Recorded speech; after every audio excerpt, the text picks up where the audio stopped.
สบายดีท่านผู้ชมที่เคารพทุกท่านเวลานี้นายกรัฐมนตรีเยอรมันได้กล่าวถึงประเทศจีนว่าประเทศจีนนั้นได้ก้าวขึ้นมาสู่เป็นประเทศมหาอำนาจหรือว่าก้าวขึ้นมาอยู่ในกลุ่มประเทศมหาอำนาจของโลกเป็นที่เรียบร้อยแล้ว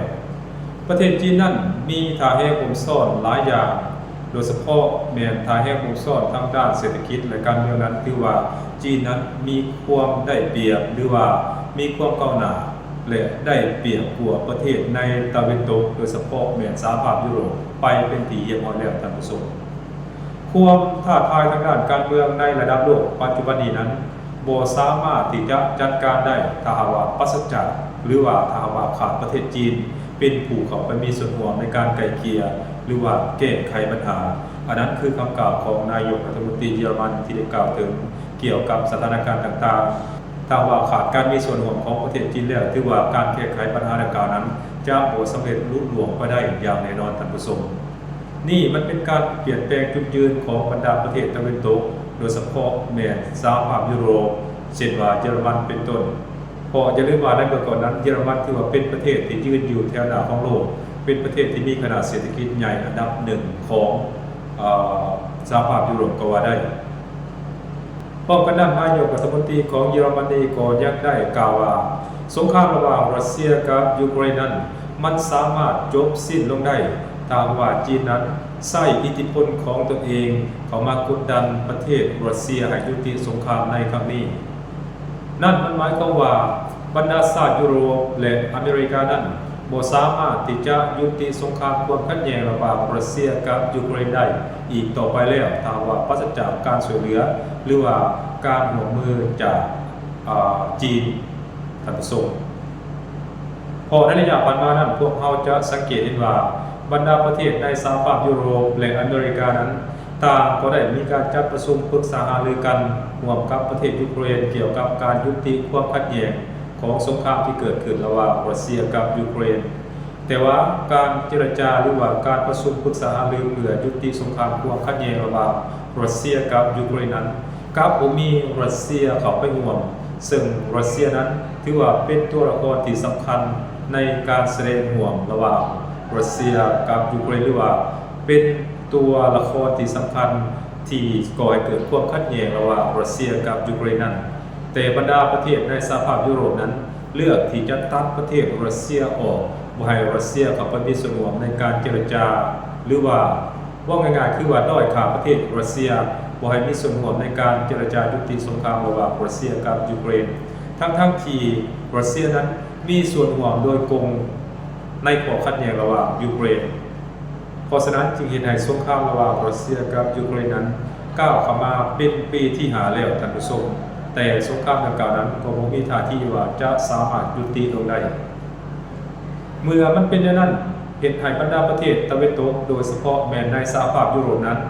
ซึ่งบรรดาประเทศเหล่านี้แม้ได้รับผลกระทบจากสงครามความขัดแย้งระหว่างรัสเซียกับยูเครนเป็นอย่างยิ่งเพราะอย่าลืมว่าในเมื่อก่อนนั้นบรรดาประเทศในสหภาพยุโรปโดยเฉพาะแม้เยอรมันแม้ได้รับพลังงานราคาถูกหรือว่าได้ทำมาค้าขายกับประเทศรัสเซียโดยเฉพาะเยอรมันนั้นนะครับโดยเฉพาะแม้เยอรมันนั้นได้รับการสนองพลังงานราคาถูกจากประเทศรัสเซียไปป้อนบรรดาหุ้นจักรโรงงานหรือว่าไปป้อนเศรษฐกิจของเยอรมนีให้สามารถแข่งขันกับตลาดโลกได้แต่หลังจากที่เกิดสงครามความขัดแย้งระหว่างรัสเซียกับยูเครนนั้นเยอรมันเลือกที่จะตัดขาดพลังงานราคาถูกจากรัสเซีย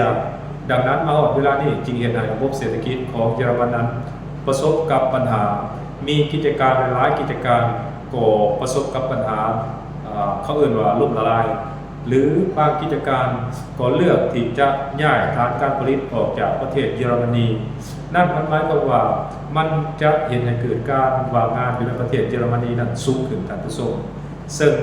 มันจะส่งผลกระทบต่อการขยายตัวทางด้านเศรษฐกิจและก็ส่งผลกระทบต่อการจ้างงานของเยอรมนีในระยะยาวเมื่อผลกระทบมันเกิดขึ้นกับบรรดาประเทศในสหภาพยุโรปแล้วโดยเฉพาะแม้นกับเยอรมันนั้นจึงเห็นให้นายกรัฐมนตรีของเยอรมันนั้นหันมาให้ความจริงจังกับการยุติสงครามระหว่างรัสเซียกับยูเครนนั่นเอง โดยนายกรัฐมนตรีของเยอรมันนั้นเลือกที่จะกล่าวถึงจีนและก็ดึงจีนกลับมามีส่วนร่วมในการกดดันประเทศรัสเซียเพื่อให้ยุติสงครามความขัดแย้งหรือว่ายุติปฏิบัติการพิเศษในประเทศยูเครนหลายขึ้นเป็นอย่างรัฐบาลเยอรมนีจึงต้องกล่าวถึงประเทศจีนหลายขึ้นเกี่ยวกับความขัดแย้งในสงครามระหว่างรัสเซียกับยูเครนนั้นเพราะรัฐบาลเยอรมนีเชื่อว่าจีนนั้นเป็นผู้ที่มีอิทธิพลเหนือประเทศรัสเซียโดยเฉพาะจีนนั้นเป็นลูกค้ารายใหญ่ที่นำเข้าพลังงานราคาถูกจากประเทศรัสเซียพร้อมเดียวกันนั้นจีนเองก็ยังได้ซื้อหรือว่า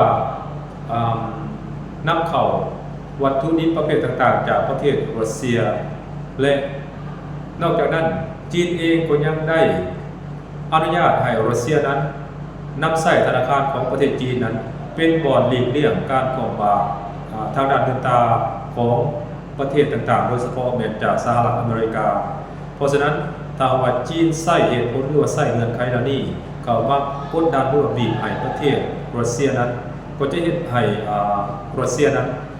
บ่มีทางเลือกเมื่อรัสเซียบ่มีทางเลือกแล้วรัสเซียก็ต้องเลือกปฏิบัติตามคำร้องขอหรือว่าแรงกดดันจากประเทศจีนแต่การที่จะเฮ็ดได้นั้นมันก็บ่เป็นเรื่องง่ายท่านผู้ชมพอระหว่างจีนกับรัสเซียนั้นต่างฝ่ายต่างก็มีผลประโยชน์ซึ่งกันและกันโดยเฉพาะเกี่ยวกับด้านการเมืองและความมั่นคงอย่าลืมว่าประเทศจีนกับประเทศรัสเซียนั้นได้มีการเซ็นสัญญาร่วมกันหลายฉบับโดยเฉพาะสัญญาร่วมมือกันทางด้านทหารเกี่ยวกับความมั่นคงมีการ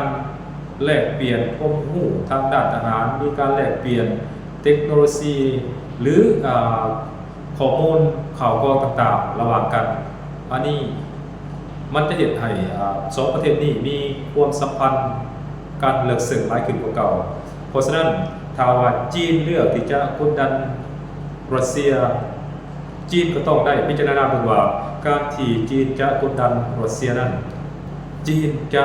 ได้หรือจะเสียประเทศจีนต้องได้ประเมินเบื้องผลกระทบหรือว่าผลประโยชน์ที่จะได้รับจากการที่จะเข้าไปกดดันประเทศรัสเซียให้ยุติสงครามความขัดแย้งระหว่างรัสเซียกับยูเครนนั่นเองและที่สำคัญข้าพเจ้าเชื่อได้ว่าจีนจะบ่กดดันรัสเซียอย่างแน่นอนเพราะจีนมั่นใจว่าถึงแม้ว่าสงครามระหว่างรัสเซียกับยูเครนจะจบสิ้นลงไปก็ตามแต่ประเทศตะวันตกหรือว่าบรรดาชาติตะวันตกที่นำโดยสหรัฐอเมริกานั้นก็จะบ่ปราละกลอุบายที่จะมากที่ทำลายหรือว่ากดดันประเทศจีนเพราะเป้าหมายใหญ่ๆของพระเจ้านั้นคือต้องการพังทลายประเทศจีนเพราะประเทศจีนนั้นเป็นประเทศที่ปกครองด้วยระบบสังคมนิยมหรือว่าอีกอย่างหนึ่งว่าเป็นประเทศที่ปกครองด้วยระบบคอมมิวนิสต์และบรรดาประเทศตะวันตกเหล่านี้ก็ต้องการควบรวมระบบการปกครองโดยเฉพาะในระบบคอมมิวนิสต์อยู่แล้วเพราะฉะนั้นถ้าหากว่าพวกเขาสามารถกดดันประเทศจีนให้กดดันประเทศรัสเซียได้ในการยุติสงครามความขัดแย้งระหว่างรัสเซียกับยูเครนนั้นท้ายที่สุดแล้วพวกเขาก็จะมากดดันประเทศจีนเหมือนกันท่านผู้ชมและฮอดเวลานั้นหรือว่าเมื่อฮอดเวลานั้นจีนก็จะตกอยู่ในท่าหับอย่างนักหน่วงแบบบ่เคยมีมาก่อนอย่างแน่นอนพอจะรู้ว่าขนาดว่าสงครามระหว่างรัสเซียกับยูเครนยังบ่ทันยุติลงนั้นแต่บรรดาประเทศในสหภาพยุโรปเหล่านั้นโดยเฉพาะประเทศตะวันตกที่นำโดยสหรัฐอเมริกานั้นก็ยังกดดันประเทศจีนขนาดนี้โดยเฉพาะในปัญหากรณีทะเลจีนใต้และก็กรณีประเทศไต้หวันนั่นเองพวกเขาได้เข้ามาแทรกกิจการภายในของประเทศจีนและก็คอยห้ามปรามประเทศจีนว่าห้ามใช้กำลังทหารเข้าไปยึดครองประเทศไต้หวันอย่างเด็ดขาดถ้าบ่ดังนั้นแล้วบรรดาประเทศตะวันตกที่นำโดยสหรัฐอเมริกานั้นจะใช้มาตรการกดดันหรือว่าข่มบาตรประเทศจีนอย่างหนักหน่วงแบบบ่เคยมีมาก่อนอย่างแน่นอนท่านผู้ชมเพราะฉะนั้นจีนผู้ดีจุดนี้และมาฮอดเวลานี้จึงเห็นให้ประเทศจีนกับประเทศรัสเซียนั้นมีความผูกพันกันมีการพัวพันกันใกล้อย่างใกล้ชิดสนิทเนี่ยแบบบ่เคยมีมาก่อนแน่นอน2ประเทศนี้จะบ่ยอมลงกลชาติตะวันตกอย่างแน่นอนท่านผู้ชมอันนั้นข้าพเจ้าเชื่อในนั้นท่านผู้ชม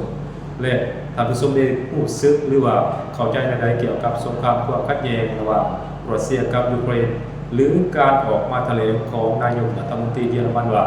จีนนั้นสามารถกดดันประเทศรัสเซียได้นั่นหมายความว่า เยอรมนีเชื่อว่าถ้าหากว่ากดดันประเทศจีนแห่งๆจีนจะยอมปฏิบัติตามคำสั่งการของชาติตะวันตกนั่นเองแต่ข้าพเจ้าบ่เชื่ออย่างเด็ดขาดว่าจีนนั้นจะปฏิบัติตามคำสั่งของชาติตะวันตกหรือบ่ท่านผู้ชมอันนั้นเราลองมาถามเบิ่งนำกันว่ามันจะเป็นตามที่เขาต้องการหรือบ่ท่านผู้ชมสบายดี